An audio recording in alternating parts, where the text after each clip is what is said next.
Think about what it feels like to try and hold water in the palm of your hand. You press your fingers together. You squeeze tighter and tighter, convinced that this time you've sealed every gap. And still, slowly, inevitably, the water slips through. It finds the tiniest opening, the most improbable path, and it escapes.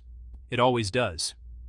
That image, that maddening, humbling experience, is one of the most accurate metaphors for what the United States has been attempting to do with its sanctions campaign against Iran for the better part of 5 decades.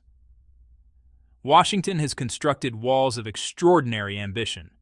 Financial walls, trade walls, legal walls, an entire architecture of economic isolation designed to cut Iran off from the global marketplace and force it to change its behavior. And for 5 decades, Iran has done what water always does. It has found the cracks, it has discovered the tunnels, and it has identified partners willing, even eager, to walk around those walls entirely. Today, the most consequential of those partners is China. And in 2024 and into 2025, the United States launched one of its most determined and aggressive campaigns yet to break that partnership, targeting what is known as the Shadow Fleet, freezing the accounts of Chinese refineries, and issuing stark warnings to foreign banks anywhere in the world that dared to process transactions connected to Iranian oil. The effort has been sweeping, sophisticated, and expensive in diplomatic terms. But here is the question that every serious energy economist, every geopolitical strategist, and every oil market analyst is asking privately. Not in press releases or congressional testimony, but in the conversations that happen behind closed doors and off the record. Will it actually work? And the uncomfortable, inconvenient, politically unwelcome answer, the one that nobody in Washington is eager to say out loud in public, is this: probably not. This is the story of oil, of power, and of the increasingly visible limits of American economic influence in a world that has been quietly, steadily, and deliberately reorganizing itself around new realities. Let's begin with the facts, because the facts in this case are genuinely striking, and more than a little uncomfortable for the architects of American sanctions policy. In 2023, Iran exported an estimated 1.5 million barrels of crude oil every single day. Now, taken on its own, that number might not seem particularly dramatic. Saudi Arabia exports far more. Russia exports far more. But consider the context in which that figure was achieved. Iran produced and sold 1.5 million barrels of crude daily, every day without interruption, despite being subject to some of the most sweeping, most comprehensive, most meticulously designed economic sanctions ever imposed on any nation in the modern era. That is not a minor footnote. That is a fundamental challenge to the entire premise of sanctions as a tool of foreign policy. And it didn't stop there.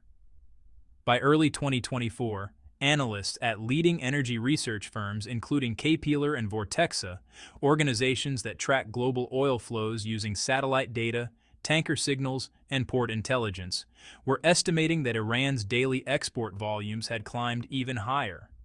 Their figures ranged from 1.5 to 1.7 million barrels per day. Some independent analysts pushed that estimate closer to 1.9 million. The exact figures are, by definition, difficult to verify with precision. The reason for that difficulty is itself part of the story. Much of this trade moves through what experts have come to call the shadow economy of oil, a vast, deliberately constructed labyrinth of tankers operating under false flags, shell companies registered across multiple jurisdictions, layers of middlemen who exist primarily to obscure the trail, and shipping documents that have been falsified with considerable skill. This is not a crude smuggling operation. It is an industrial-scale system of deliberate opacity, and it has been refined over years of experience and adaptation. So where is all that Iranian oil going? China. According to data compiled by Reuters and corroborated by multiple independent energy tracking organizations, somewhere between 80 and 90% of Iran's crude oil exports are destined for Chinese buyers. And the majority of that oil flows not to China's giant state-owned petroleum corporations, which have enough international exposure to worry about reputational and legal risk, but to a very specific and fascinating category of buyer. They are known, rather charmingly, as teapot refineries. The teapot refineries of Shandong Province in eastern China are one of the most underreported and genuinely important elements of this entire story. To understand why American sanctions have struggled so profoundly to cut off the Iran-China oil trade, you need to understand what these operations are and how they function. For most of their history, China's independent private refineries were considered a relatively minor feature of the country's energy landscape.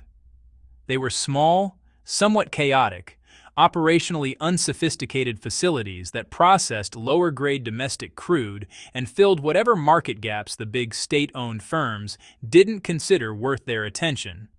They were, in the colorful industry terminology, the scrappy underdogs of Chinese refining.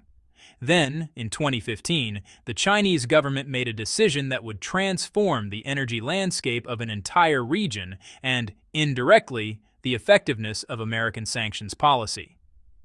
Beijing granted independent refineries the legal right to import crude oil directly from international markets for the first time. Before that policy change, every barrel of imported crude had to pass through state-owned giants like Sinopec or CNPC. There was no legal pathway for private independent operators to source oil directly from foreign suppliers. The liberalization of the import licensing system changed everything virtually overnight. Suddenly, hundreds of small refineries scattered across Shandong Province had direct access to global crude markets. And they went shopping with considerable enthusiasm. They bought from Russia, they bought from West Africa, they bought from South America, and increasingly, drawn by the economics of discounted supply, they bought from Iran. Today, analysts estimate that the collective refining capacity of Shandong's teapot operations sits somewhere between 3 and 4 million barrels of crude per day. That makes the province, taken as a whole, one of the largest refining centers anywhere on the planet. And Iranian crude accounts for a substantial share of the feedstock that keeps those refineries running. Here is the critical point for understanding American sanctions enforcement. The teapot refineries occupy a very specific and strategically important position in the risk calculus of sanctions policy. Sanctioning a major state-owned Chinese oil company, a Sinopec or a CNPC, would be an act of extraordinary geopolitical aggression.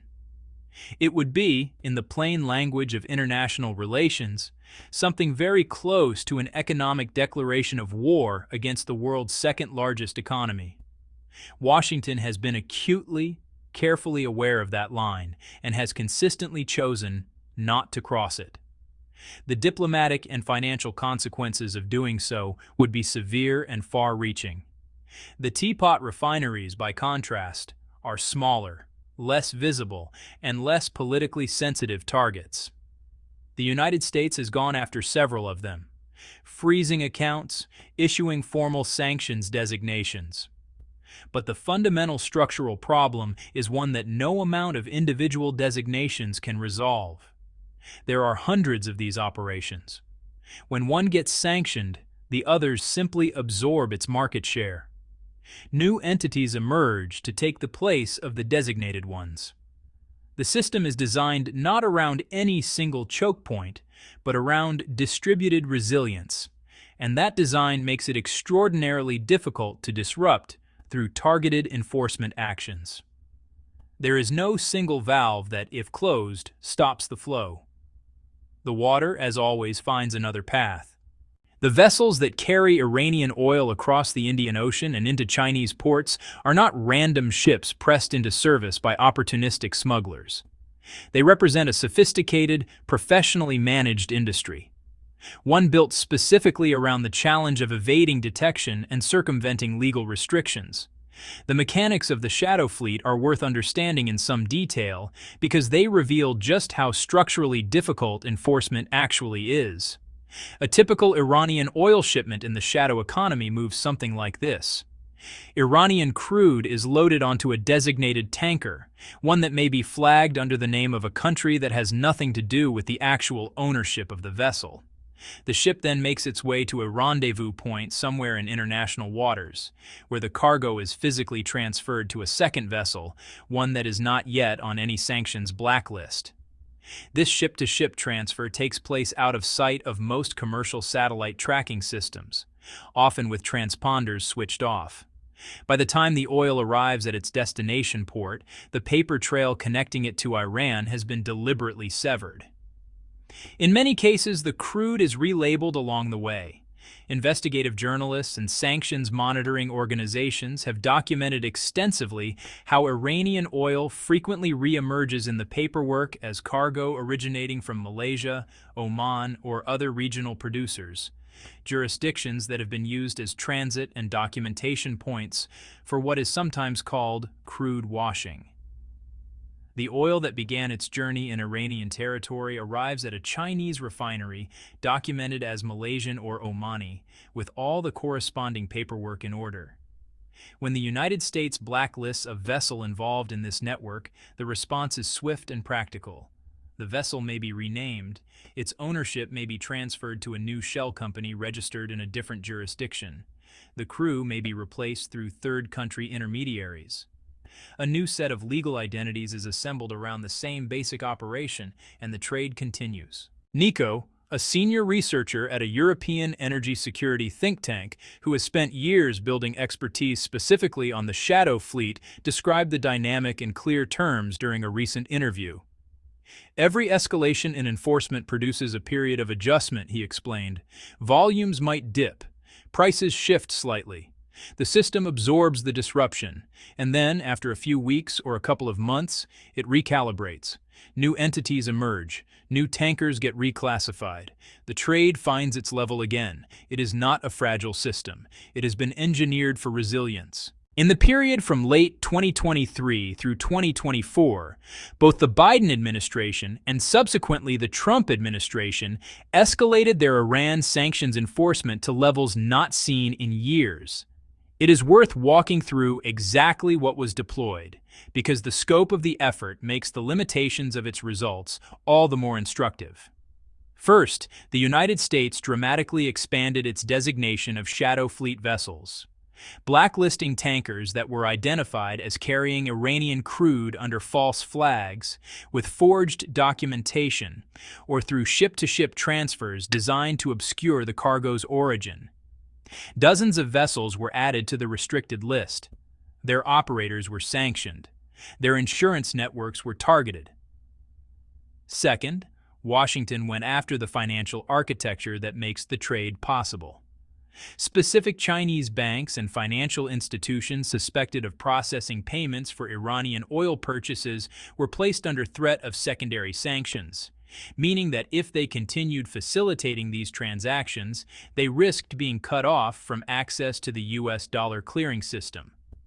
For banks that process significant volumes of dollar-denominated transactions, this is a genuinely serious threat. Several Chinese financial institutions quietly reduced their visible exposure to Iran-related payments as a result.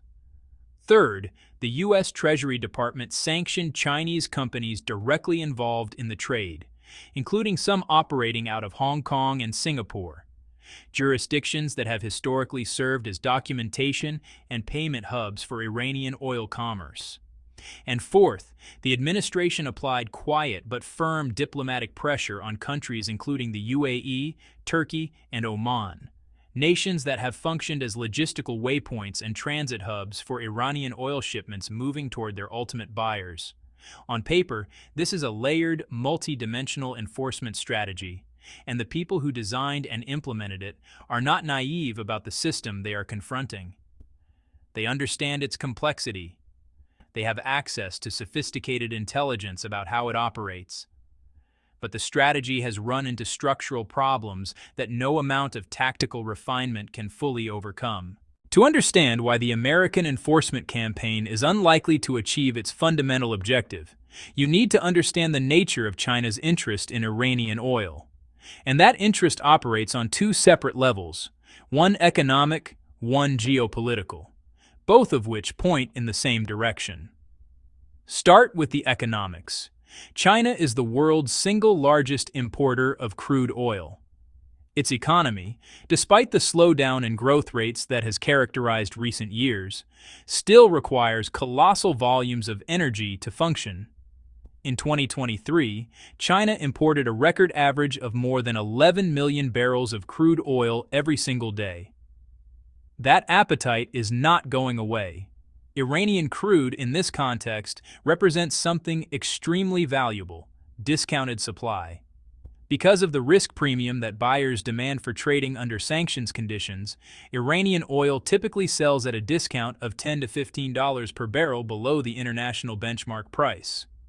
On the surface, that might sound like a modest margin, but multiply that discount across the volumes China is purchasing, hundreds of millions of barrels annually, and the financial arithmetic becomes very compelling. The savings run into the billions of dollars every year. Chinese independent refiners are not going to voluntarily surrender that economic advantage, particularly at a moment when domestic economic pressures are mounting and profit margins in the refining sector are being squeezed. But the calculation runs much deeper than the price of oil. China's decision to continue purchasing Iranian crude is not merely a commercial choice. It is a deliberate geopolitical statement, one that Beijing makes with full awareness of its implications.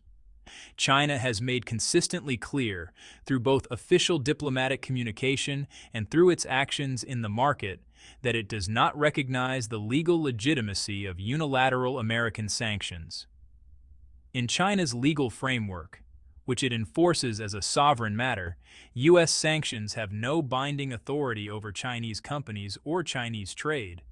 In 2021, China went so far as to formalize this position by passing a specific piece of legislation, a blocking statute, designed explicitly to counteract the extraterritorial reach of foreign sanctions. The law gives Chinese authorities the power to penalize Chinese companies that comply with foreign sanctions at the expense of Chinese business interests.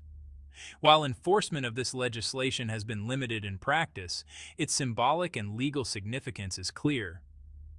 Beijing is telling Washington, in the language of legislation, "We determine who we trade with, not you."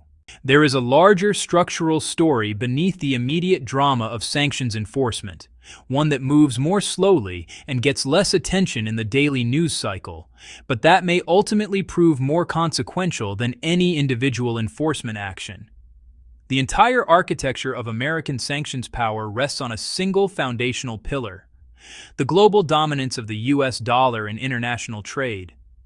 Because virtually all major commodities, oil above all, are priced and settled in dollars, the United States exercises enormous leverage over any financial transaction that touches the dollar system. Every dollar-denominated payment, at some point in its journey, passes through an American correspondent bank. That structural reality gives Washington the technical ability to monitor, block, or freeze those payments. It is the mechanism that makes secondary sanctions work. No institution that processes significant dollar transactions wants to be cut off from that system, because being cut off from dollars is functionally equivalent to being cut off from the global economy. This is the source of American sanctions power. And for decades, it worked remarkably well. But here is the problem: a slow-moving structural problem that is going to get bigger over time, not smaller. China and Iran have been quietly constructing an alternative. Over the past several years, the two countries have substantially expanded their use of the Chinese yuan, the renminbi, in bilateral trade. Iran accepts payment in yuan for oil deliveries. Chinese state banks facilitate the settlements, and increasingly, both sides are using their own payment messaging infrastructure rather than the Western SWIFT network, which is subject to US and European regulatory influence. This is not a perfect solution. The yuan is not yet fully convertible on global markets, and it cannot currently function as a replacement for the dollar as the world's primary reserve currency. There are real limitations to what renminbi-denominated transactions can achieve in the broader international marketplace. But here is the crucial point. It does not need to be a perfect solution. It only needs to be good enough to handle a meaningful share of the bilateral trade between China and Iran. And it already is. The dollar's role in global trade remains dominant, but it is measurably less dominant than it was 10 years ago, and considerably less dominant than it was 20 years ago. Every time the United States weaponizes sanctions as a foreign policy tool, it provides other countries with a concrete incentive to accelerate their efforts to reduce dollar dependence. The instrument is gradually being undermined by the frequency of its own use. This is the deep paradox at the core of American sanctions strategy. The more aggressively it is deployed, the stronger the motivation it creates for the rest of the world to build alternative financial infrastructure that reduces exposure to it. Every sanctions episode is simultaneously an enforcement action and an advertisement for de-dollarization. It would be a profound analytical mistake to underestimate Iran's accumulated expertise in navigating economic pressure. The Islamic Republic has been living under various forms of American-led sanctions since 1979, the year of its founding revolution. That is more than 4.5 decades of continuous economic warfare.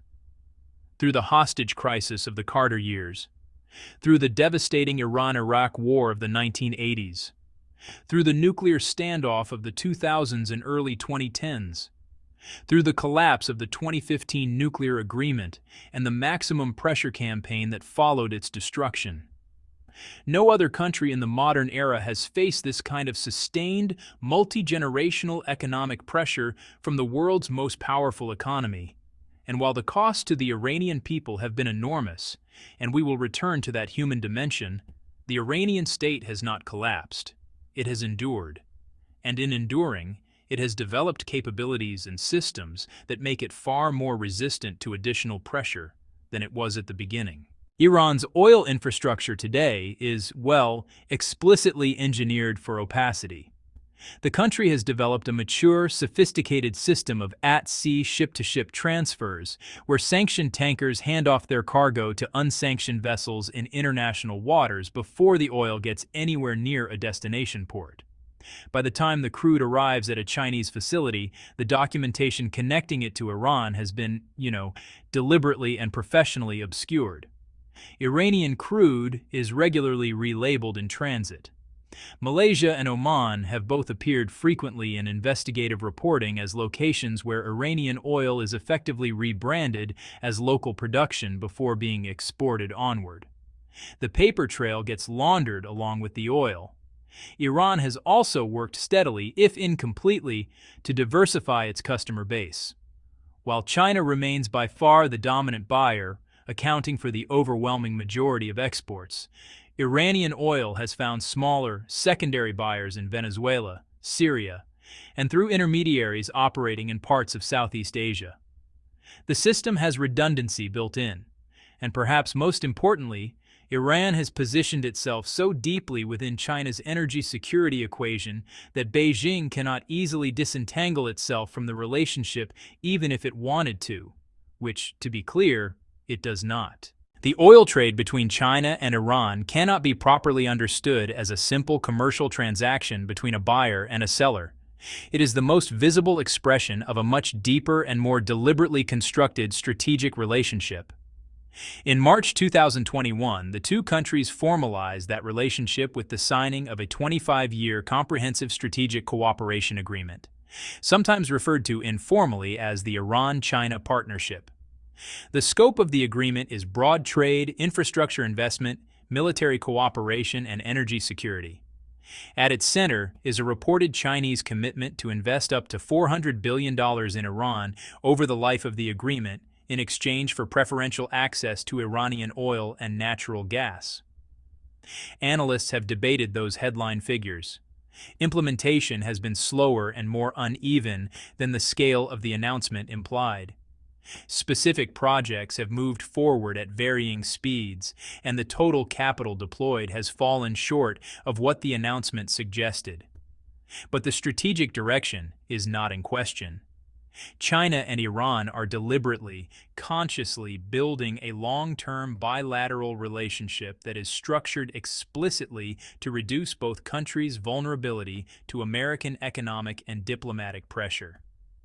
It is a relationship designed with the architecture of an adversarial international environment in mind. For China, the value of Iran extends beyond the price of a barrel of crude. Iran is a significant geopolitical partner, a country that shares Beijing's fundamental interest in contesting the legitimacy of unilateral American power, and that occupies a crucial geographic position.